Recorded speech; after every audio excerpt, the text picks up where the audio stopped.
There we are. Kathrine, thank you. It's so lovely to see you. Esther, it's wonderful to be here. And Holly, I know the smiles are as wide as the entire screens here. Oh, I mean, we're just so excited. We're so excited to see you and have you on because you have amazing stories and you're always inspiring. But we also kind of feel a little bit like you're a pal now. Yeah. Well, that's the way I feel. And, Okay, and good. I know you want to hear my stories, and there are millions of them, but I also really want, Holly, we need to talk about you and Esther. Oh Because my God. Esther won the nomination. I didn't win the big prize, but that may come sometime in the future for Global Connector Award for the KV Switzer Awards. So we were so excited to have Esther nominated. I nominated her. Not as excited as I was to be nominated. Oh my God, I almost fell off my chair. Like I was Well, like emailing Juliet going, really? Me? No. but it was amazing. First of all, I was so surprised by the team creating these awards in the first place and, very touched. And so, full disclosure, last year when they announced them, I knew they were going to announce them. They didn't want me to be back-footed. So at the event, and I thought, you know what? There's only one person that truly deserves the first KV Switzer Award, and that's Edith Zushman. And so I went to Tiffany's and ordered the beautiful Peretti bowl, and he had it engraved and everything. And we totally surprised her with it last year. So she was really, really touched because, I mean, she's 48, she's doing amazing things, but how long is it going to be before she wins a massive award? And anyway, so I was so happy to get sort of that in the bag. And then this year, when we pursued the nominees very carefully, in fact, we were actually overwhelmed by how many amazing people there are in the world. It's just who have done so much for running and for women's running.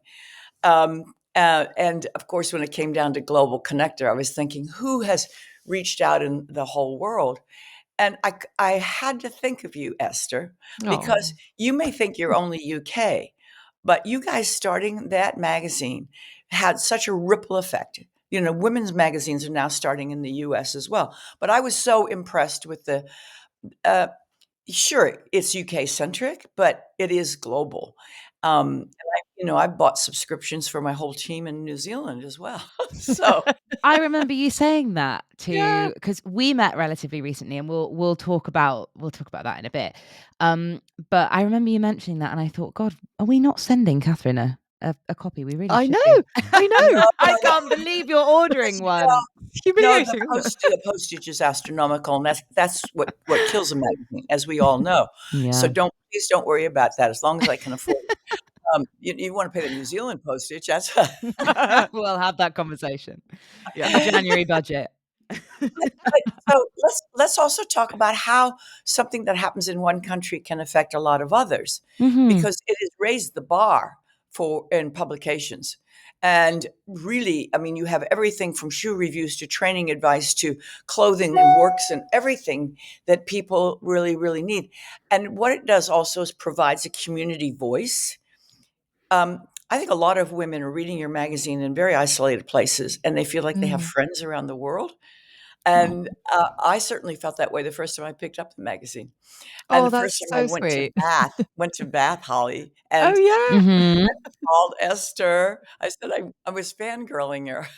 Oh, honestly, that is the goal. I love the idea that we have made a friendship group basically around this magazine. And it doesn't matter where you're from or what your running ability is, I think is the other thing. I think often people feel intimidated to pick up a running magazine or get involved in a running club or something because they might think that it's only for super speedy, super sporty, picked first for PE people. And I hope that between us all, we're flying the flag for women who want to join, who haven't necessarily felt like they connect with that person. Oh my God, yeah, absolutely. That's exactly how I feel. Like, I think, like, sometimes I do slightly worry, like with the magazine and the podcast, that we've created a little ecosystem for us. Like, you just sort of think, well, instead of being the picked first person, I was always the picked last person. And I do sometimes kind of worry about, oh God, like, am I putting too much of myself in there? But actually, there are so many of us who were picked last. There were so many of us who didn't do particularly well at school in terms of sport. And I think creating a community that enables women like us to kind of realize that they do belong, and that they are part of something, I think is like really super important to us. So it's so lovely for you to say that. Well, it resonates with me, and certainly it resonated with all of us at 261 Fearless, because that's precisely what 261 Fearless is trying to do in person. And I'm a huge, huge believer. Excuse me. I'm a huge believer in the direct touch. But if you feel like you have a friend, as we're finding out from like social media, which is astonishing how people really feel that these are personal friends that they're meeting. That the magazine really did bring us together. And we at 261 Fearless feel, that if we can just get those women out the door and quite literally take their hand. And we always say, we hear the same thing over and over again. First thing they say, oh, I'm not really a runner. I'm too fat. I'm too old, and I'm too slow. Yeah. They all say that. And we say, it doesn't matter. Just come and walk with us and let's have a coffee. And then pretty soon they take coaches training and they become a leader, and they've got 20 women that they're leading. And then we learn those leadership skills, and they learn, training skills, and they learn how to take courage in doing a lot of other things in their lives, which is important. But that's precisely what the magazine does. Because you are perhaps thinking of a woman I am thinking of a woman who's in a somewhat isolated situation. And then she picks up the magazine. She said, oh, I'm just like that woman. Look at her. If she can do that, I can do that. And I love how you feature on the cover women of all colors and sizes and ages. And, and you talk about really indelicate stuff sometimes. Yes, always. Yeah. Really. And I Indelicate. think I that love that's that. really great. That kind of honesty is so, so fantastic. Yeah. I think it's a real pioneer effort, and Oh, I think it's a really great, great global success. So, that's very kind. Do you know, I think that actually one of the kind of founding pillars of the magazine was based on I think one of the reasons why I felt as though it's okay, I do feel part of this industry and this community, was based on actually a very early conversation with Lisa Jackson, who I know you know very well. And she was a woman who I spoke to right in the early days when I'd first taken on the magazine. And I remember her saying something like, I remember I was very, very scared of doing anything kind of marathon shaped. And mm. she just kept on saying to me, she said it 2 or 3 times, watch the London Marathon, but don't watch the first 4 hours. Like, watch everyone coming in at 4.5, 5, 5.5, 6, 6.5 hours. Watch those people because you'll see yourself there. And I did. And I did. It was such Yeah. a kind of like, God, there's thousands of them crossing the line in very kind of, you know, we can do that times, and they all looked like someone you could relate to, and it was like, right, okay, you know what, you got a huge point there, Lisa. And that sort of made us feel like we're welcome, and we're welcome to publish in this industry as well. So Yes. yeah, it's been an interesting journey.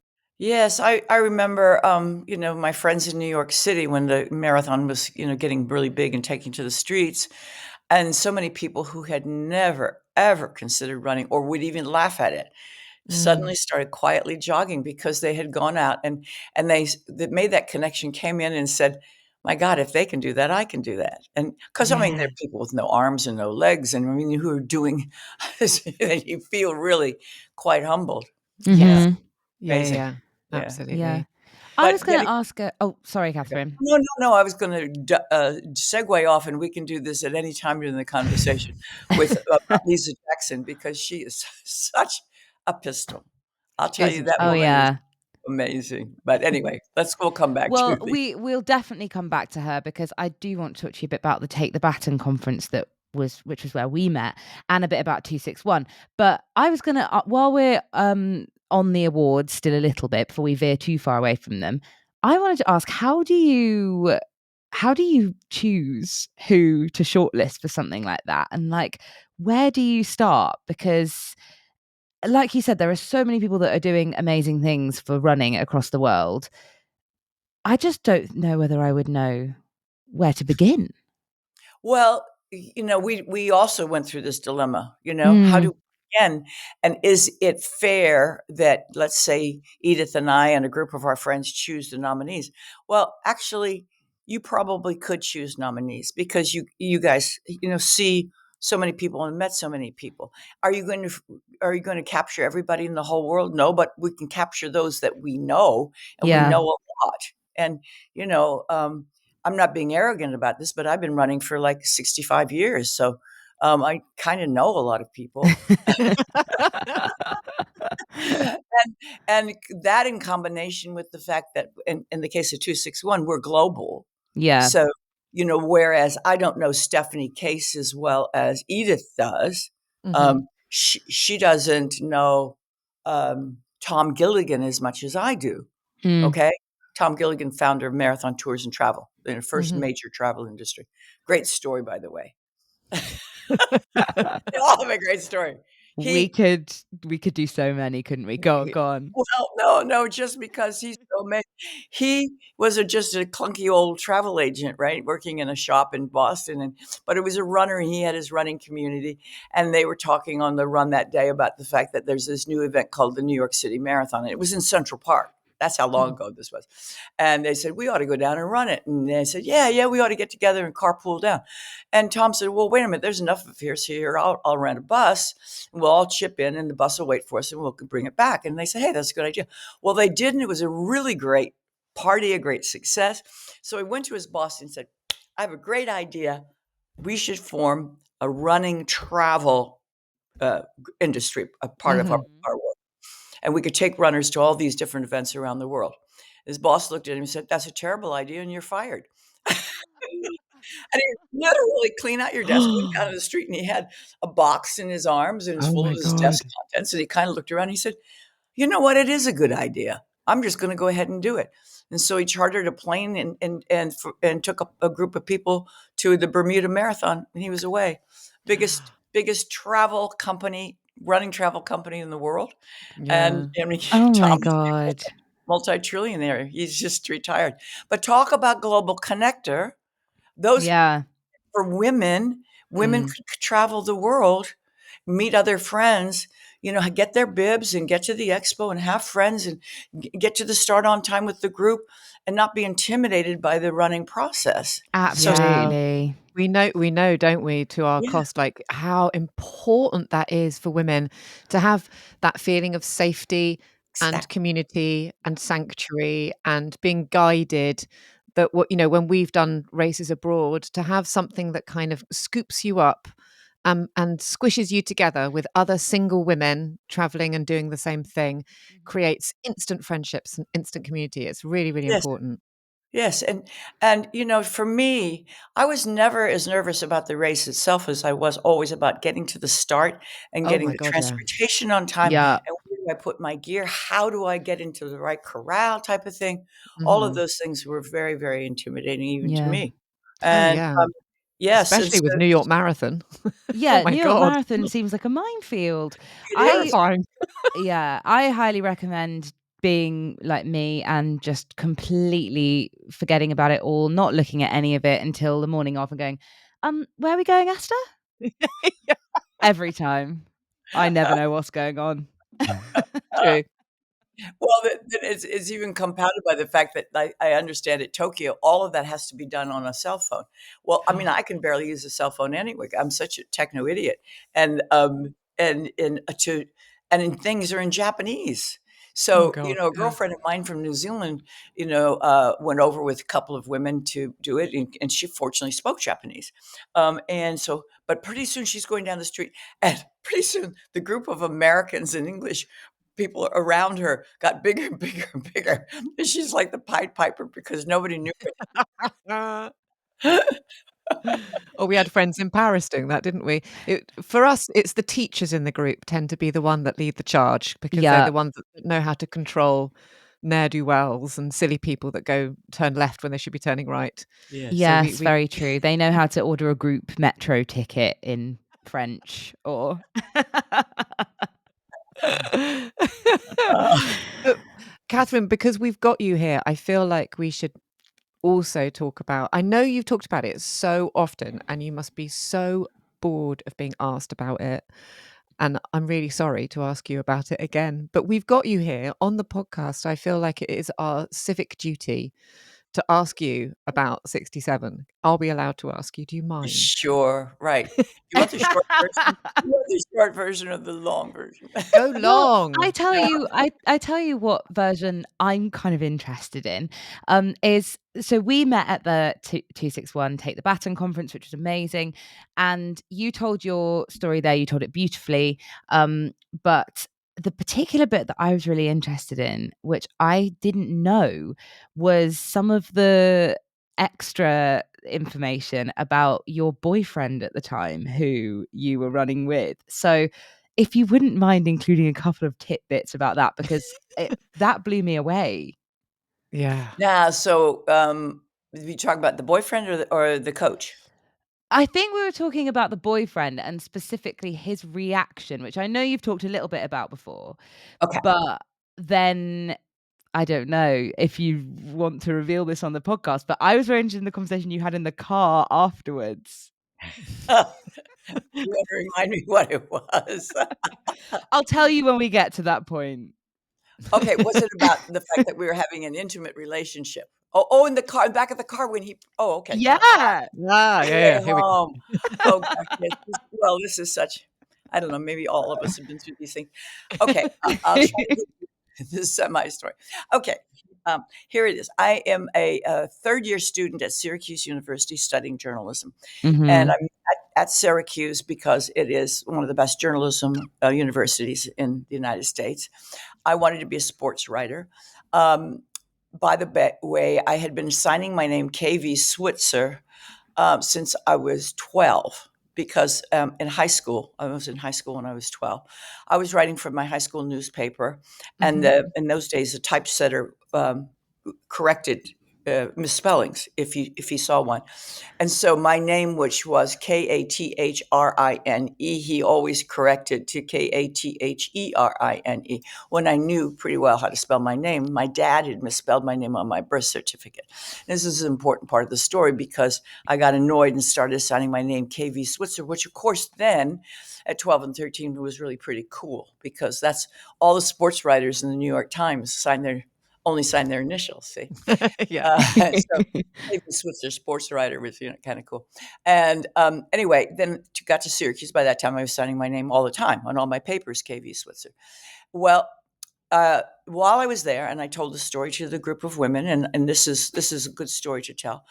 I went to the track coach and cross country coach, the official coach at the university. I had an appointment, went in and told him that I was running. There were no sports for women at this university.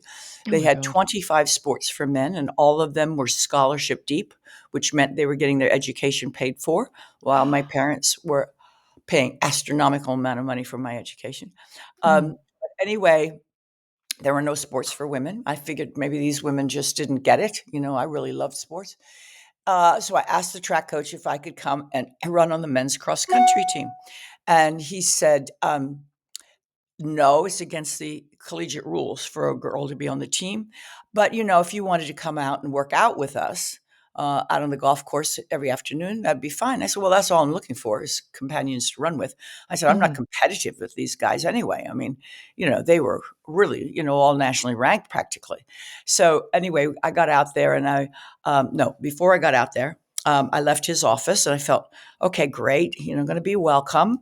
And just as I shut his office door, just sometimes you hear a conversation. Just before the door shut, I Mm. heard him burst out laughing to his colleagues Oh my and God. said, I guess I got rid of that one. Yeah, I mean, I closed the door and I stood there and I looked at the door and I felt so ashamed, Oh that's a God. woman's first reaction. And then I Mm. got Yeah. pissed off. I said, wait a minute. He said I would be welcome if I came out there. And now he's okay. So he lied or whatever. Um, what do I always say to women in business, what are you going to do? Because this always happens in Mm. many different ways. Mm. You show up.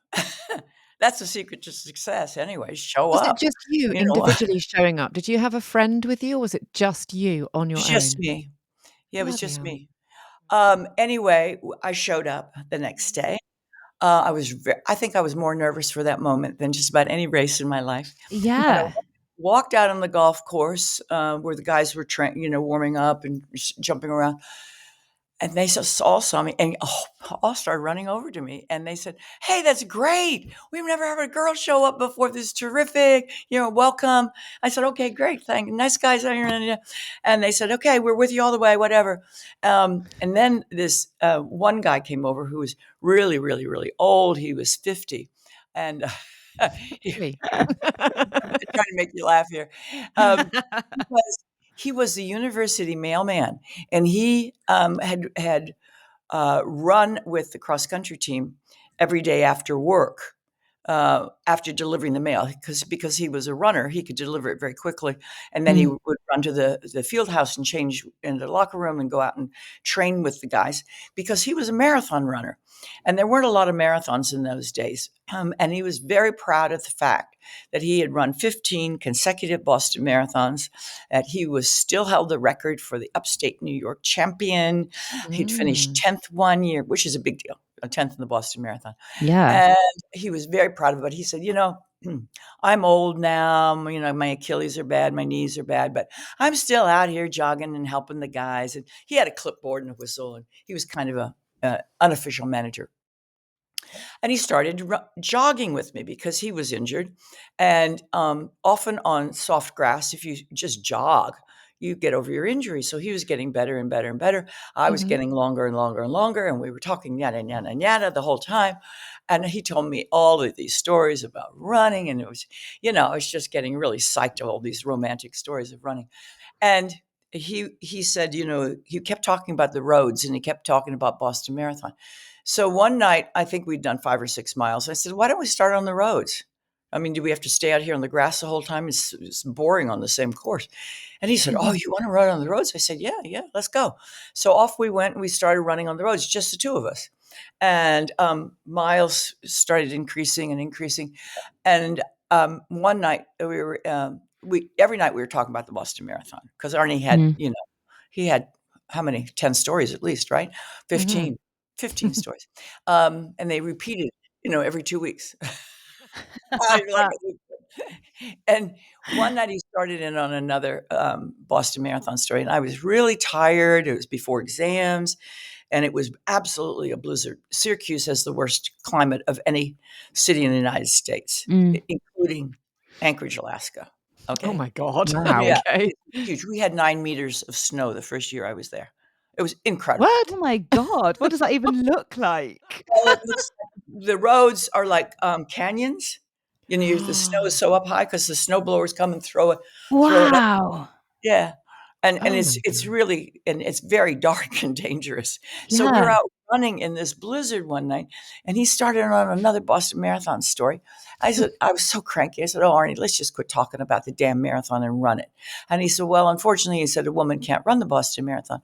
And I said, "Why not?" And he said, "A woman can't run a marathon. It's too difficult. It's too long." And I said, "Arnie, you're running 10 miles in a blizzard." And he said, "Well, 10 miles is not 26." I said, "No kidding. But if I've gone from 2 miles to 10, I can go from 10 to 26. He said, "No, no, no. With women, it's the law of diminishing returns."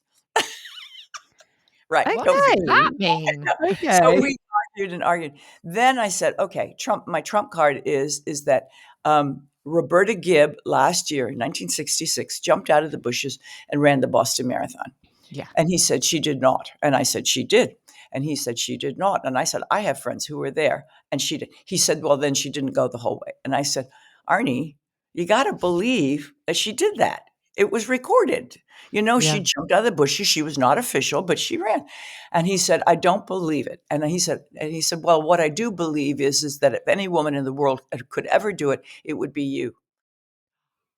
I said, That's Ah, lovely. and I okay. said, "Okay." I said, "I want to run the Boston Marathon, Arnie." You're on. Yeah. And Mhm.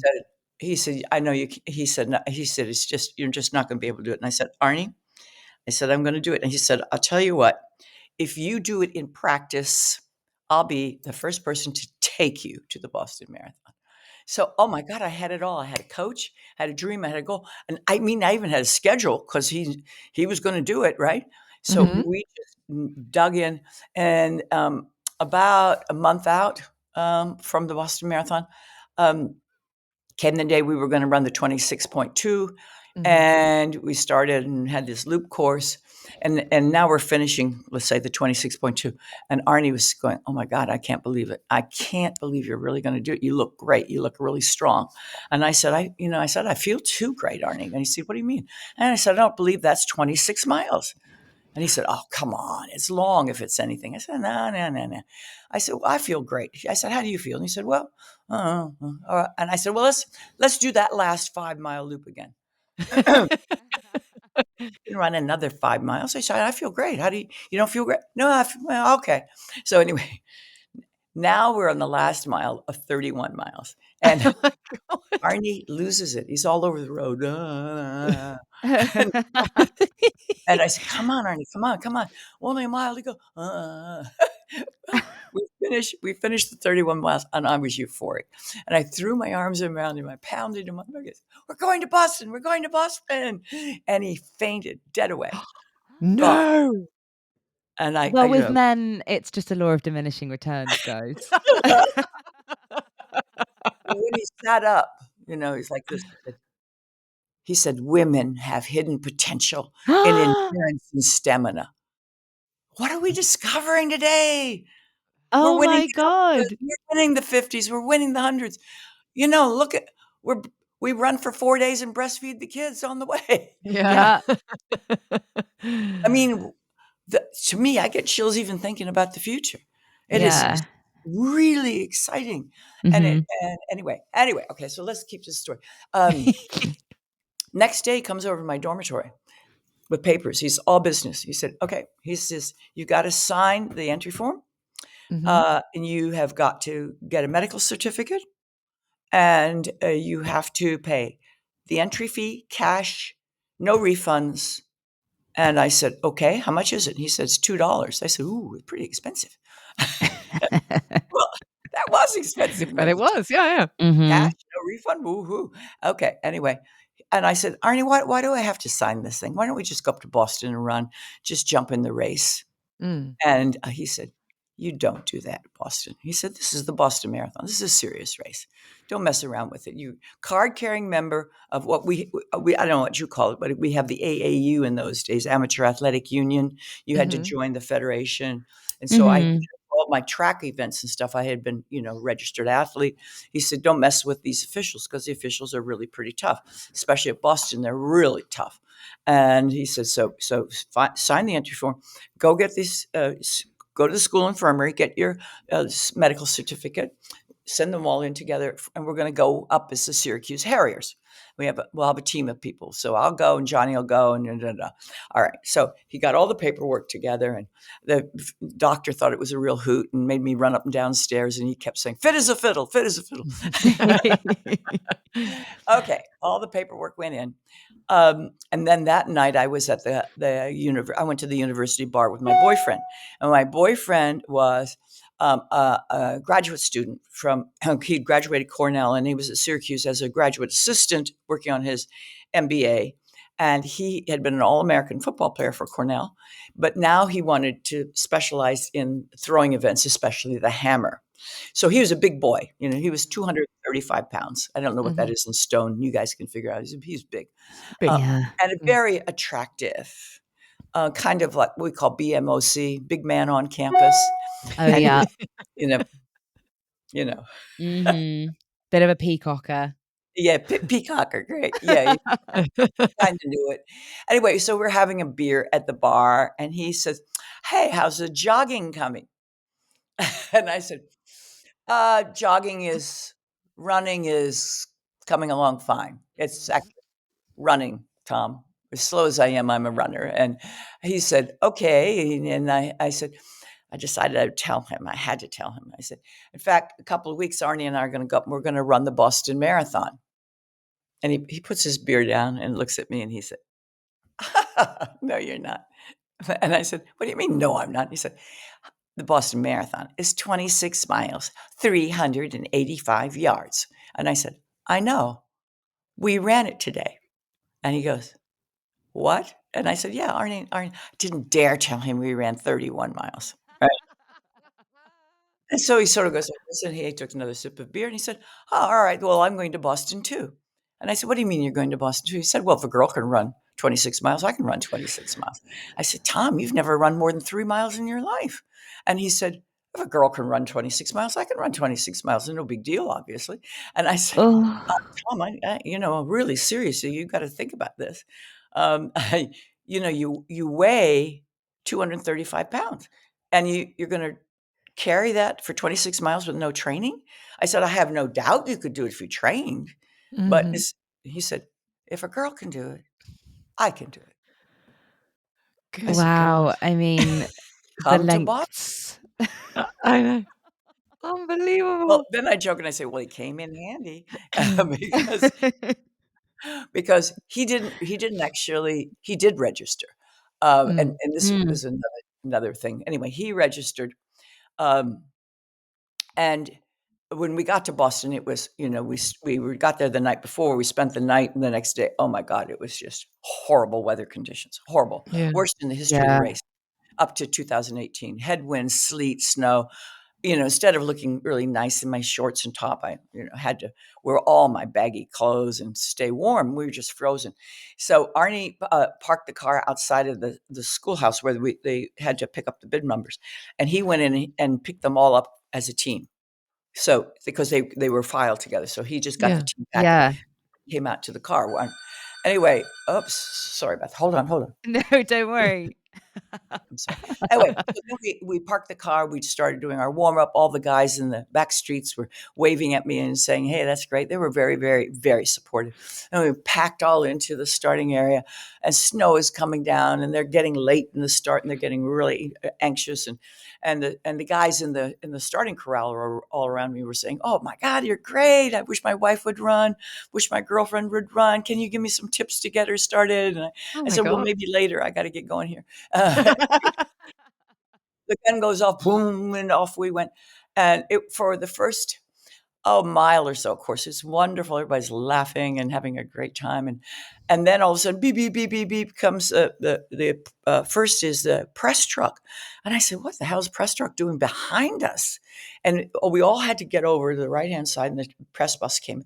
Well, the photographers were sitting on the back of on risers in the back, shooting backwards like this. So they were getting the back of the race, and then they were going to go on up to the front. Well, they got alongside of us. Oh, my God. There's a girl. And we were having fun. We were waving to our moms on the nightly news, and they're grinding the cameras in, and they were looking through their program and seeing that I was registered and who's 261, and Arnie's running like this top. And then all of a sudden I heard this of a bus, and I looked over and I saw that the officials were on a bus, like a city bus, and had stopped alongside of us. And this one guy was on the running board shaking his finger at me. I was, what? And then all of a sudden somebody pushed past him and jumped off the bus and then came running down the street. And I had turned away by this time, but I heard these feet on leather on the pavement after me, and I turned just in time to look into the face of this absolutely ferocious man who screamed right in my face, "Get the hell out of my race and give me those numbers!" And he grabbed me by the shirt, had me by the shoulder, and he was pushing me back, and he was trying to get the number off my chest. And I jumped back, and Arnie grabbed him and said, "Leave her alone. She's okay. I've trained her." And he smacked Arnie and said, "You stay out of this, Arnie." And I thought, what? Do these guys know each other? Well, of course, back in the day, they were running mates, in a racing. Oh my God. Oh my God. I didn't know that. And then he came back after me, and I turned like this. So he missed the front, but he caught the number on the back and ripped the corner off. And so it flapped during the race. But just as he did that, then Tom, my boyfriend, came in with the most exquisite shoulder charge. I mean, you could see why he was an All-American. He just sliced through the crowd. I mean, there was a crowd, and he sliced through them and like this, and took Jock out, and Jock went flying. And I went, "Oh," because he crunched him. And Arnie screamed, "Run like hell, run like hell." I mean, tears are coming down now. I'm so scared. I thought Tom had killed this guy. I mean, he hit Yeah. him hard. And the press photographers, of course, were right there. They captured the whole thing. So we were going as fast as we could go and went flying by the press truck, and then they started screaming at the driver to get her, keep up with her, keep up with her. And I'm wiping the tears away, and Tom is, punching the air, and he says, "I'm gonna kill her." And Arnie's going to say, "I'll never speak to him again. Oh, my friend, Chuck, I can't believe that this happened." Oh, anyway, so I just put my head down, and the press were unmerciful to me. What are you trying to prove? Are you a suffragette? Are you a crusader? When are you going to quit? When are you going to quit? We just wouldn't Oh let my No. God. And I It's like find, the voices that you hear in your head were actually happening to Yeah. you live. yeah. But my mom had always said, when people say bad things to you, the best thing to do is to really just ignore them. So finally, I just looked down and Yeah. didn't say anything. And Mhm. finally, I did look up and I said, "You guys should go up to the start because I'm not quitting. I'm not quitting." I said, "I'm in this and I'm not quitting." And they left slowly and groaned away. And then Arnie looked at me and he goes, like, "Are you serious about this now?" And I said, "Arnie, I'm finishing this race on my hands and my knees if I have to, because Yeah. now it's another issue. If I don't finish it, they're going to say, 'See, girls are always barging into places where they're not welcome and they can't do it anyway.'" I And said, "If they're treated like that, of course they can't do it anyway." I said, "I am not going to prove them right. I am Yeah. going to finish on my hands and my knees if I have to." so And what I so said, what mile was that? "What? What What?" mile? What mile of the "Oh, marathon we're was only at that? about 2.5 miles here, you know?"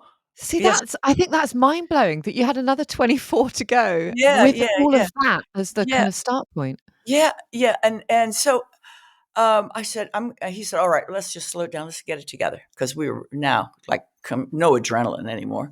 I Mhm. just Yeah. felt like I could sleep for a century already.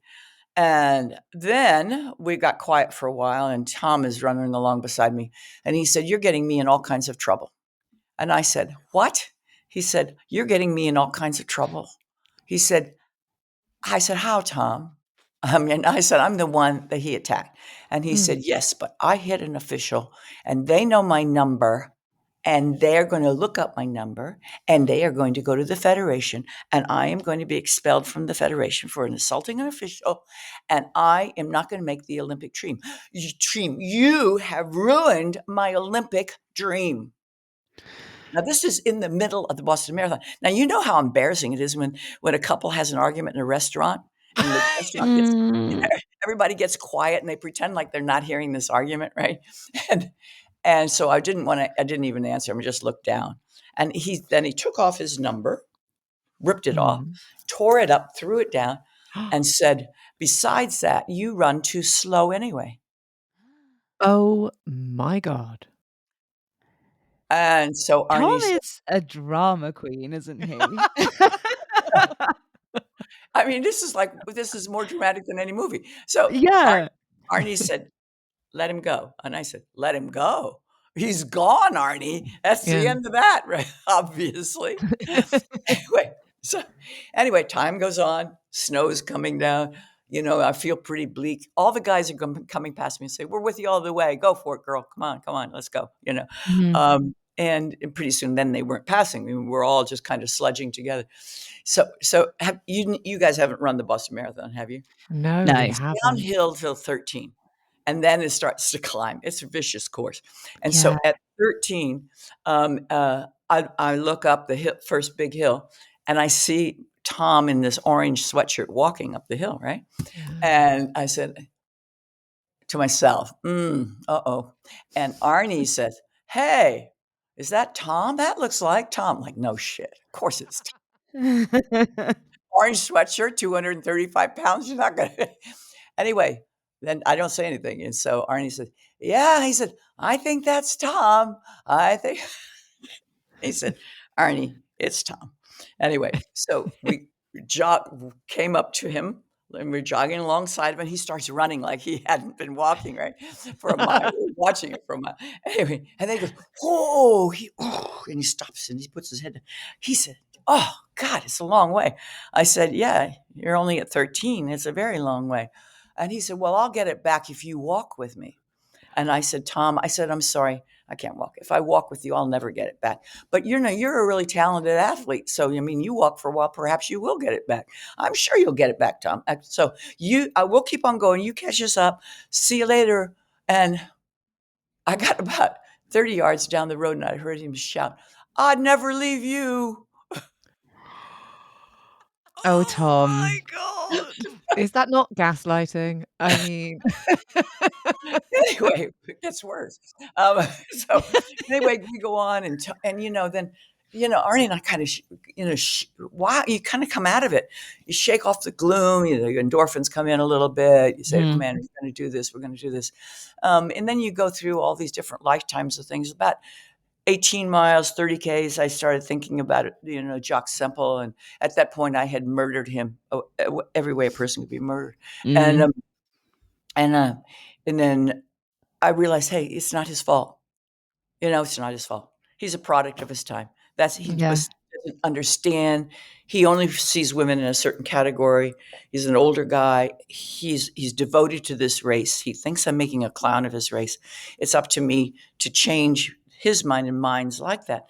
And I've got to do it very gently somehow because, I'm all I want to do is run, and every woman deserves that opportunity. And so I'll have to figure that out. But, I completely forgave him. I said, okay, we've all been in a stress situation and overreacted, maybe not quite so dramatically. But anyway, he hit first and then, apologized later, but he never apologized. But at any rate, then along about 21, 22 miles, around in there, I started getting, I hate to say this, but I started getting really angry at women because I said, why aren't they here? Why aren't they supportive? Yeah. Why aren't they taking charge of something in their lives that gives them a sense of challenge and adventure? Because, I'd pass them as spectators. There weren't a lot of spectators. It was just too cold.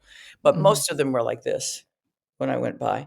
A couple of them, one fell down on her knees and said, come on, honey, do it for all of us, Oh, which sustained me. But I remember men were very, very kind of looking. One guy walked across the street deliberately right in front of me, so I'd have to dodge him. And he walked across and he turned around to me and he said, you should be home in the kitchen making dinner for your husband. no. I know. It's just amazing. What?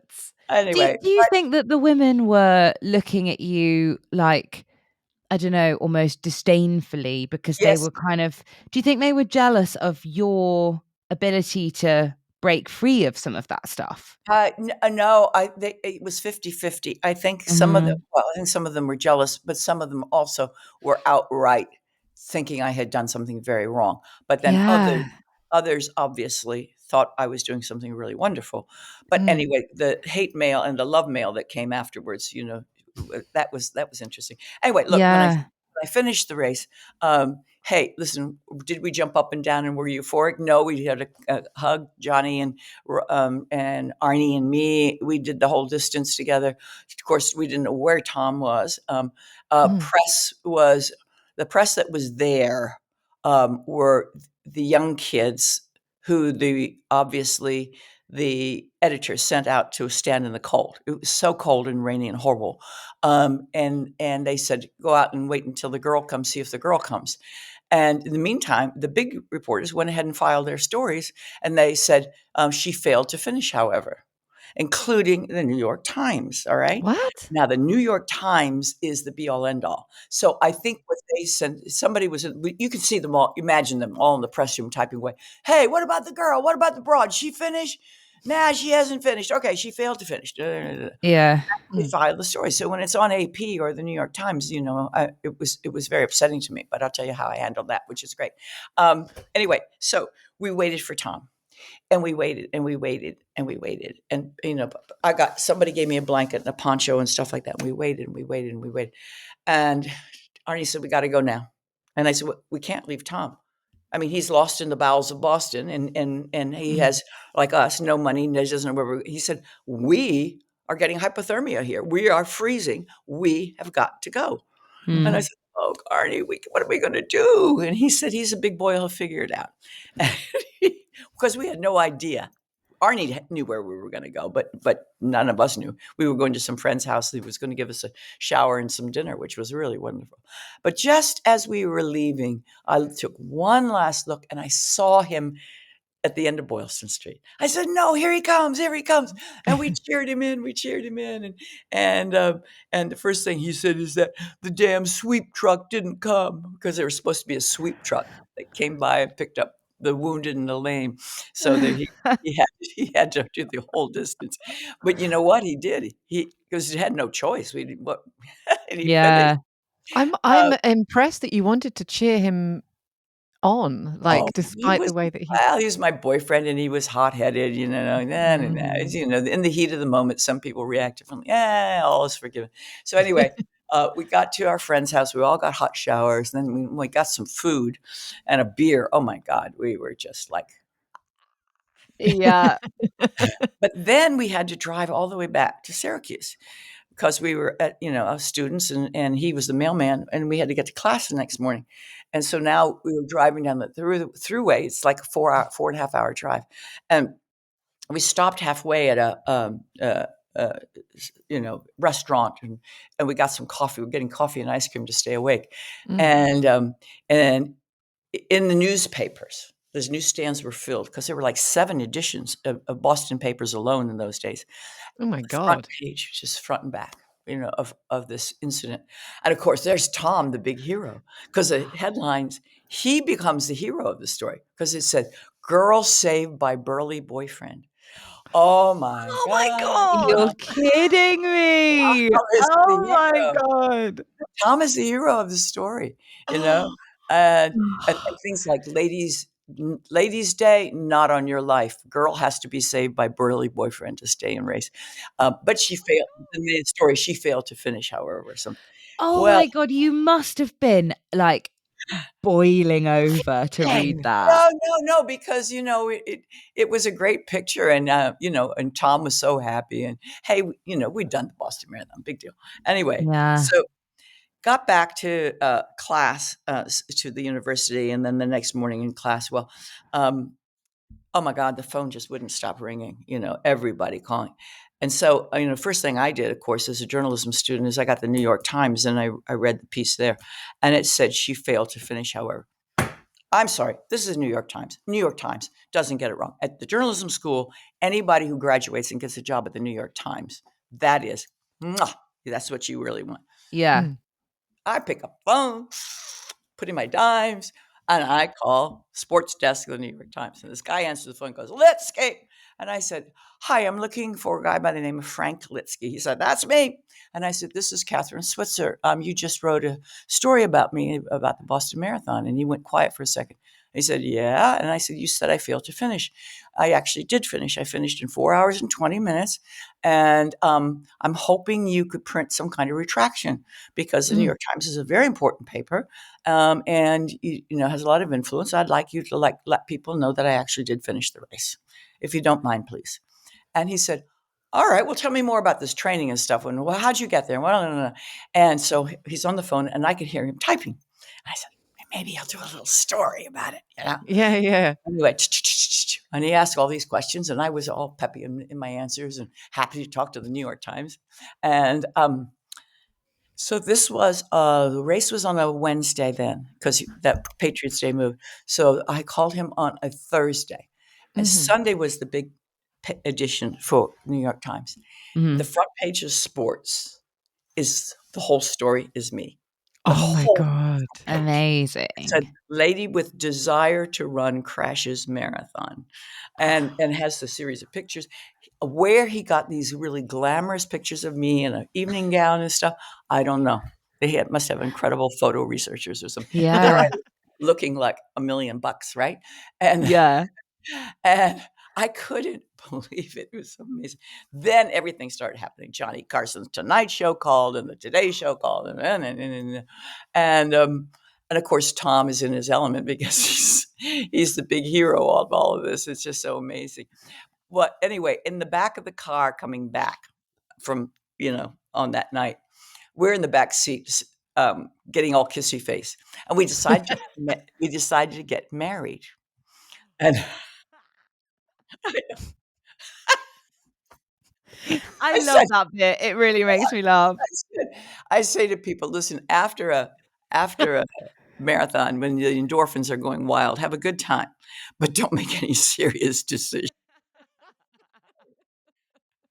Anyway, so there you go. There's the story of the Boston Marathon. We did get married. It was a disastrous marriage. I learned a lot from it, though.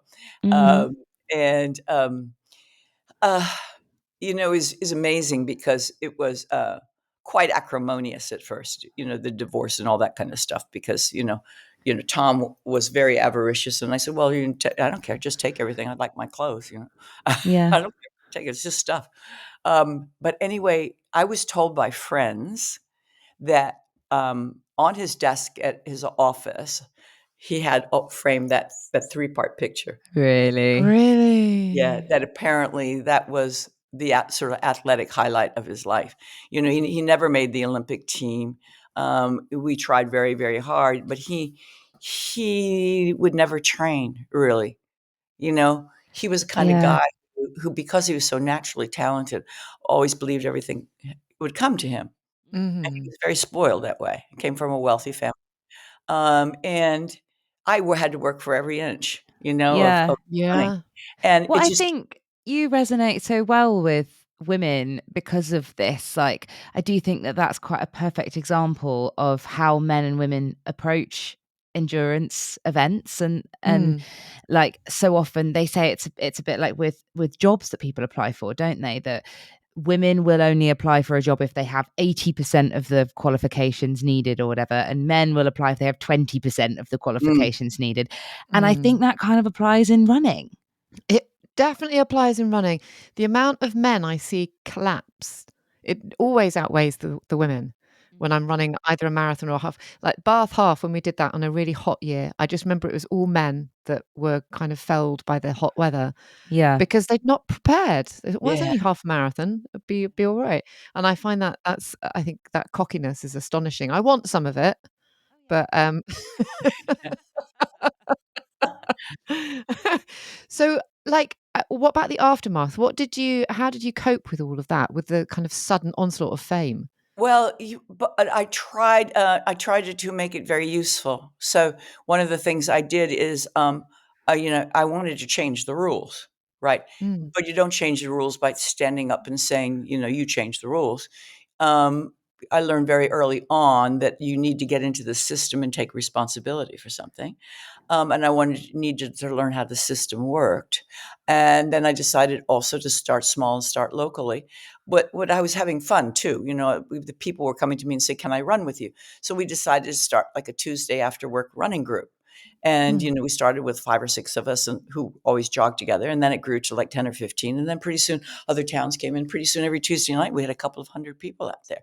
All men, really, hardly any women. I kept encouraging the women to come, but they wouldn't come. And I didn't do enough, I don't think, to form a women's training group. But I was seriously training myself, so I didn't really have the bandwidth for. I was putting Tom through graduate school. I was working full time. I had another job on the weekends. I was going to grad school at night to get my master's degree, and I was training 100 miles a week. So it was a it's a really, lot. really big schedule. But Yeah. I learned how to market events. I learned how to measure courses. I learned how to, do PR was the biggest thing, and I found out that if you got PR for people who helped you out, let's say a sponsor of some kind, then they would be more willing to buy you a trophy or give you more money to help you organize the event. So Mm, switched my master's program into public relations and got a specialty in that and learned how to do the press releases and get really good sponsor mentions. And so by the time I left Syracuse, and 5 years later, I organized the men's national marathon championships one year and got the big bank sponsorship and that kind of stuff. So by that time I was really, really ready to rock. And I was very ballsy. I mean, I just can't believe what I did. But those are the days you could walk into a newspaper office in New York.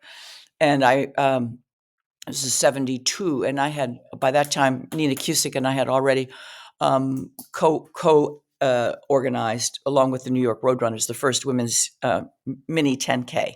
So we had the first women's only race, and we're really, really amazed that we got 78 women to show up. Well, that's like 7,800 now. And Yes. Yeah. and so I knew then if you gave women a safe, welcoming, non-intimidating space that celebrated them, that they would come. And then indeed they did. And of course, that's been the key thing. I always say we're not afraid to take off our clothes in front of each other. We just don't want to go do it in the New York City Marathon yet, And that's, Yeah. in fact, just yesterday, I got back from Every Woman's Marathon in Scottsdale, which is a marathon for women only, any age, any size, any ability. We welcome you. And it's just like the Woodstock of women's running. It's absolute love in. And there's runners up front, but it is not highly competitive. Yeah. But the point is that it is a totally wonderful, welcoming space for women who are afraid to embarrass themselves in a marathon like in New York or Boston, or just intimidated by it. But to go there, hang out, have a really great time. And it's massively successful, massively successful. But anyway, what I did is I walked into the office of 72. I walked in the office of the New York Daily News and said that I was going to go to Munich, and they ought to hire me to cover the Munich Olympics because they didn't have a reporter there. And he said, "Yeah, we're taking everything off the wires." And I said, "Well, look, I would only want to be paid for, I know you're not going to give me, a salary." So I said, "But if you publish my stuff, you can pay me for pieces." And he said, "Sure." So he gave me, letters of recommendation. He said, "Too late for accreditation." And I said, "Oh, I can get by that. All right." And and he said, "Okay, so here's letters of recommendation. And when you get in the press room, talk to these people, and you can use their phone and their wire service or whatever." But every day then in Munich, I would just put on my tracksuit, and type my copy in my room, and put it in a paper roll holder, just cardboard, and like a baton. And then I would just walk they thought I was an athlete. You can't do that now in a million years. Could then. And then when I got to the press door, the guard there would always stop me, and I said, "I'm coming in for an interview." He said, "Oh, okay." And he said, "With who?" And I said, "With AP," because I knew the AP guy, or with the Times, I knew the Times guy. And so I'd go in and then work on the stuff with them, and then of course, you learn so hard. Then of course the place, the 11 Israeli athletes were murdered in that assassination. And then everything was barred, so I couldn't go in there at all. But I could write in my room from what I saw. A lot of athletes came to my apartment and hung out anyway because they couldn't get back into the village. And after that, I just toured all over Europe, and the running community, was welcoming me in every place I went. And they say, "Oh, would you run our race, and we'll get you some housing?" And so Switzerland or Mallorca or Madrid or Paris or whatever. And these race directors were so great, and they were so excited about having a woman, and because they really wanted to start the women's community, and it really worked. And then I went back to the States, and I wrote this proposal for Avon Cosmetics on how they could sponsor all of these races for women around the world, because they were a big multinational company. And if they hired me, I knew all the people, and we did. And I went back to those guys who were the race directors of all those little races, and they became my race directors all over Europe. And it was amazing. Pretty soon not pretty soon, but I mean, over the course of 8 years, we eventually had like 400 races in 27 countries, and they were all for women only. And it just went wild. And global connector. Am I yeah, right? yeah. Yeah, the So I mean, original. so all of those things that were negatives, you could turn up a different way, and Yeah. say, what's going to solve that problem, and create something from it. Yeah. Because what the solution to the problem is also sometimes really creative and fun, and that's how it all happened. So, And then at some point, you decided to launch Fearless. So, what's the timescale then between that and that? I can tell you very dramatically what happened. With the races, there was a very ulterior motive, which I told everybody, and everybody got on board with, we are going to try to use these races to convince the International Olympic Committee to add the women's marathon into the Olympic Games. And they told me we had to have at least 24 countries and 3 continents who were active participants. Right. And I staged the first Avon International Marathon, not the first, it was the second, in London, in downtown London. Actually, it was in 1980, so it was the year before the London Marathon. Yeah. And I must say that Chris Brescher was not really excited about this, but anyway, I actually beat him to the punch. But Maria Hartman, who was then head of the Women's Federation in the UK, was, because it was a women's only event. So we were not trying to be in men's space. And she was on board. Oh my God, we had Sir Horace Cutler and the leader of the Greater London Council and the Lord Mayor of London there. I mean, it was amazing. And we had we had 27 countries and 5 continents. And we took that note with all these super duper officials and TV coverage to the officials at the IOC who were meeting then in Moscow, and gave them all the medical evidence and the statistics. They wouldn't vote on it in Moscow, but they said in 6 months the board is meeting in Los Angeles. And then I got myself to Los Angeles and started lobbying like crazy with the LA Olympic Organizing Committee, because the host nation can sometimes make a request to have something that is that they want, that is emblematic of their country. And running for women was really getting big PR in America, and so they asked for the women's marathon. And I had wanted also the 5 and the 10, and they said, can't do it. It's too expensive because we have all those extra hundreds of athletes and the coaches and the housing and the feeding of them. He said, choose one. I said, the marathon. So, and of course, now we're coming up on the 40th anniversary. So yeah, really excited. Yeah. But anyway, yeah, so we got the vote in, and those races, this participation led to that. So it was amazing. It was an amazing ride. Now, I'm sorry, I got off the subject here. So what you said, ask? I was asking about 261. Yeah. Oh, yeah. Okay. Yes. And so I also was asked to do the commentary for the network TV, ABC. And we did the commentary. It was a slam dunk race. Came out of the stadium. And I said, oh, my God, the dream is fulfilled. It's done. Yeah. It's great. And I swear I was walking back to my hotel and I said, just try to savor this incredible moment. And then I just couldn't help but think, well, we got the marathon in the Olympic Games, but isn't that great for those women who can run there? But they had the wherewithal and the training and the countries who supported them and the equipment, and they could travel.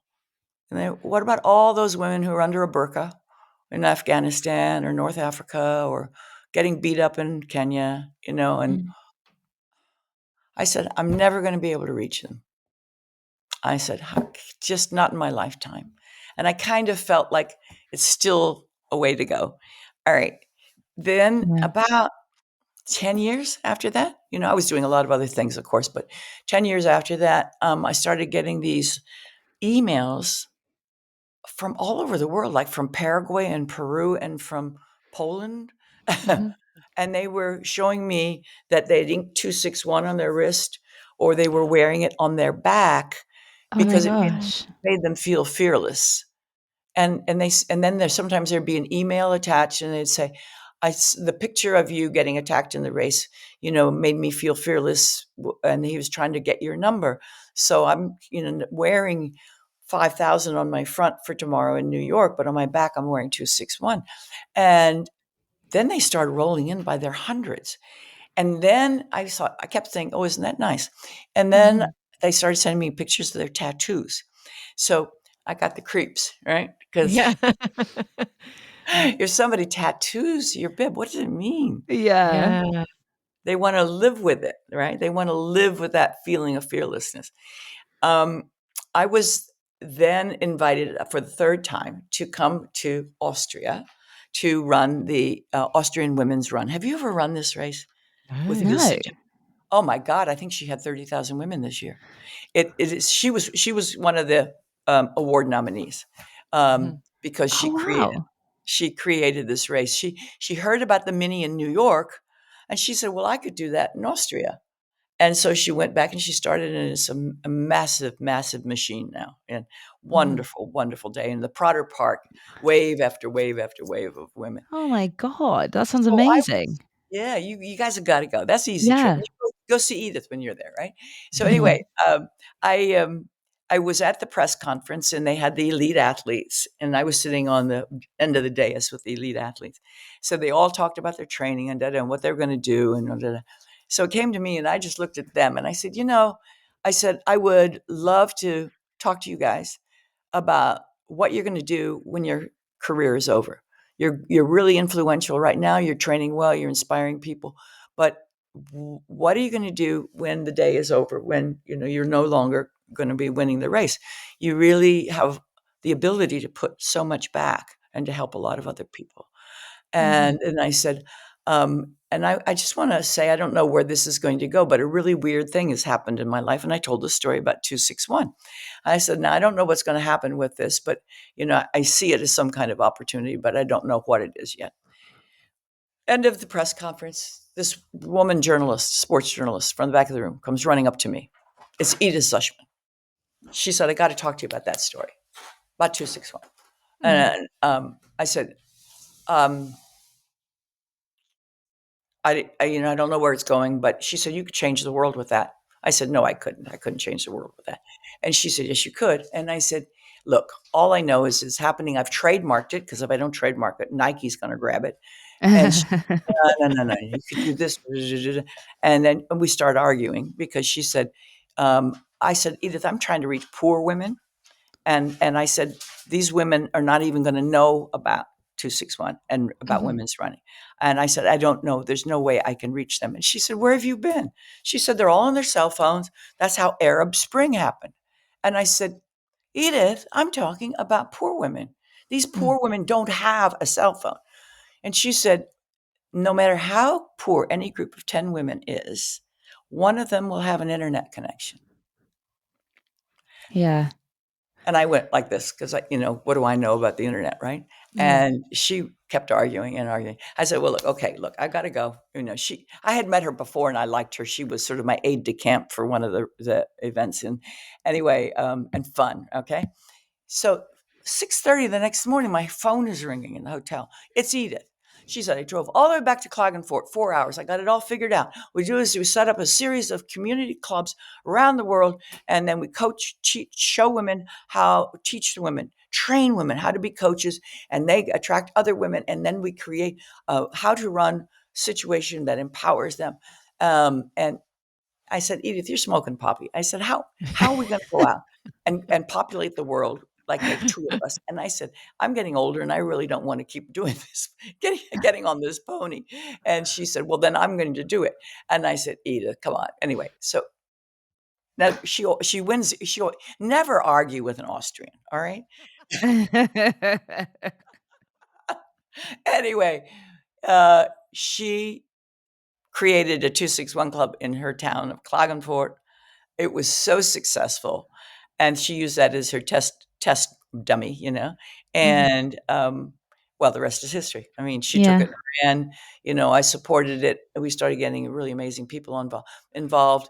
I had a hard time getting my head around the whole education part of the program, but that is absolutely key. And it means, in the short language, if you want to lift a woman up, show her how to run.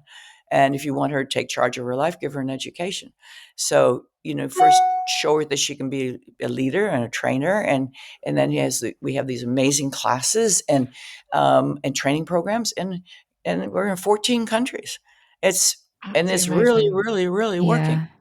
Really, That's really. amazing. Yeah. Incredible. And now you have awards as well. Yeah. Yeah. And that wasn't even my idea. I mean, that was the team surprised me with.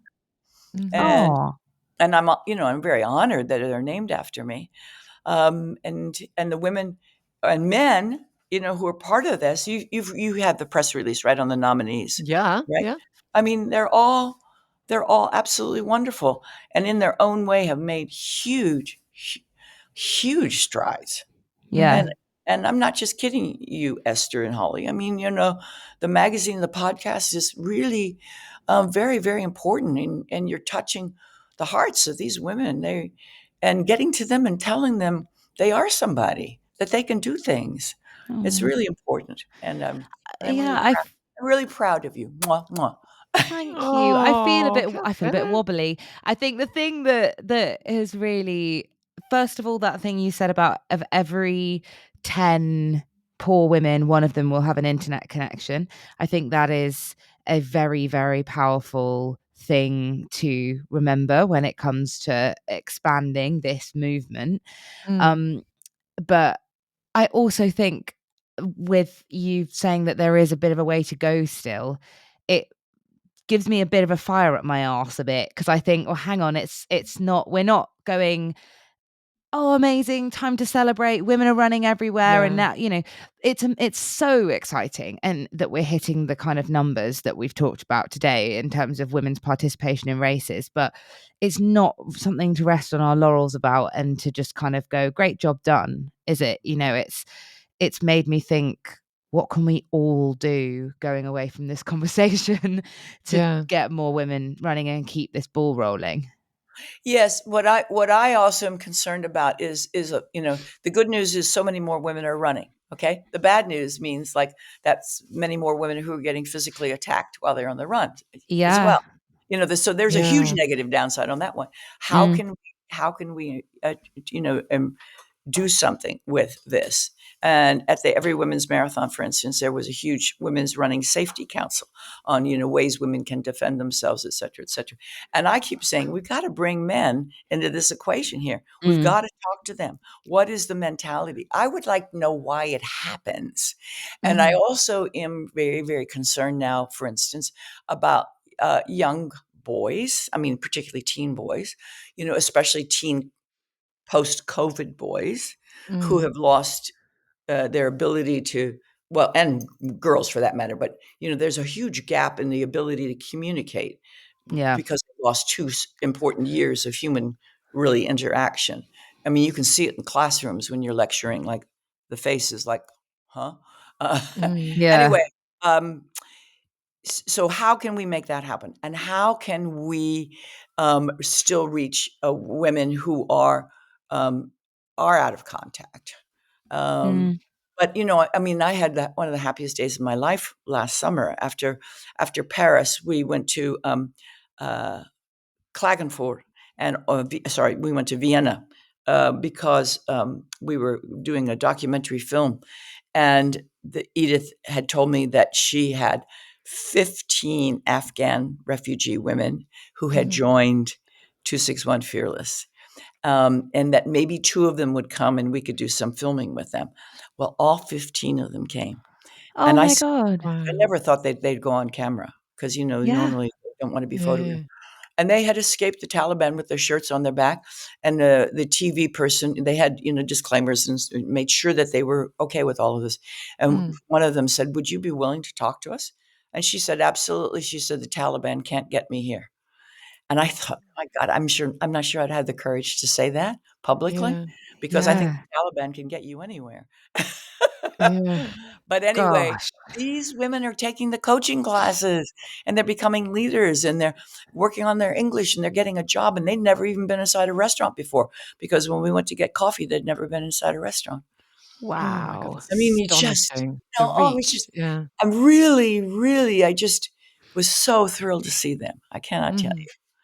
Yeah. Oh God, And I the know that feels. I know that they're on their cell phone. They're going, telling people at home what's going Yeah. on. Yeah. Oh, it's the ripple effect right here. That's incredible, isn't it? I Yeah. can't, what a story. What a Yeah. kind of legacy, really. I mean, Yeah. it's absolutely incredible. I mean, I always love talking to you because you're always so, like, you're uplifting for us, but Oh, good. just Good. personally, it's uplifting. I still remember the first time we put a piece about 261 in the magazine when I'd only just started. It was a couple of months in because I'd become friendly with Juliet, and we did this piece on it. And you emailed me directly, and I honestly, no word of a lie, it felt like I'd been emailed by, I don't know, the Queen. I remember being in the office and I didn't fall off my chair because the chairs are quite sturdy, but I just remember having going, when you go really red, I was just like, oh my God, like this. And I turned around to my colleague and I said, you'll never guess who emailed me. And my colleague was at the time the editor of Long Live Vinyl. Didn't have a clue. I know. Oh. But I was like, honestly, it's like you've just been emailed by David Bowie, right? I mean, I don't know how to put any context in this, but I was so astonished.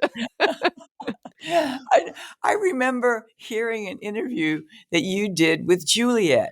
Oh yeah, And yeah. you told her about meeting me, and we had a coffee, and she said, "Well, how was it?" And you said, "I got all sweaty." I did. So Say hi embarrassed. to Esther and Oh, can I? I thought Sure, you no. were doing a Oh, is it Roger? We are, but come on. Hello. Hi. I've got something very important to say to Kathrine because I'm about to go out. Go for it. Please don't go out because the gutter man might come round. Oh, okay. You heard it here first. Really just domestic stuff. Okay. So don't go out. Groundbreaking journalism. Right here. I'm keeping that bit in. Yeah. Oh, geez. So yeah, I mean, it's like we've made such enormous progress, but I just keep thinking we still got a whole lot of stuff to do. Yeah. But the numbers are really kind of overwhelming. I mean, the more women in the New York City Marathon this year and last year, and basically. I think it's like 58% of all participating runners in the United States are women. And I think it's 65 in Canada. And I know it's bigger now in Mexico, which is interesting, and supposedly bigger in Brazil. So I don't know what I think. People say, well, what does that mean? I say, well, basically it's the accessibility, it's the friendship, it's the ease, the affordability. I think all of those things. Yeah. Yeah. But you do make a very good point as well about meeting the needs of those increased numbers of women and making sure that we are still having conversations about what those women need to make sure that they feel safe and comfortable and equally a part of this community as men are. And I think that's why at the Take the Baton conference, for example, we heard from Sophie Power, who's obviously doing incredible things for women's equality in races. And, it's a big community effort, isn't it? Making sure that our voices are heard and we're representing as many women as possible. Yeah, absolutely. But I just, again, want to salute you guys because you, for instance, are not afraid to put on the cover a woman who, has to run with a colonoscopy bag, that kind of stuff, Yeah. I mean, these are things that, we always wonder about. And we go, how do they do that? Put it on the cover, let's talk about it. Yeah.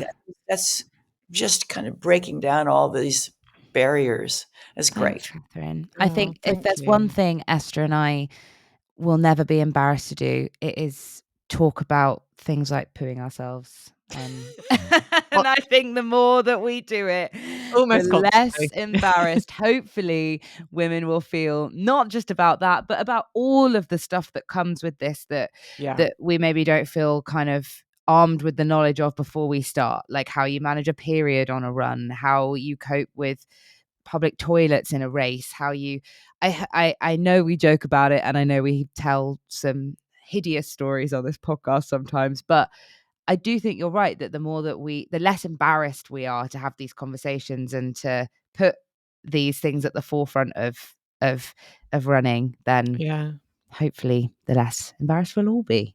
And a lot of those stories, we wouldn't be here if it weren't for people like you, almost especially people like you, that you've done so much to encourage women just by existing, just by doing what you did, even before 261, even before Fearless. But now it's such a global phenomenon, and you've done so much for all women everywhere that it's wonderful to have you here in the first place, but wonderful to be able to report on you and to be able to celebrate your achievements and the achievements of 261.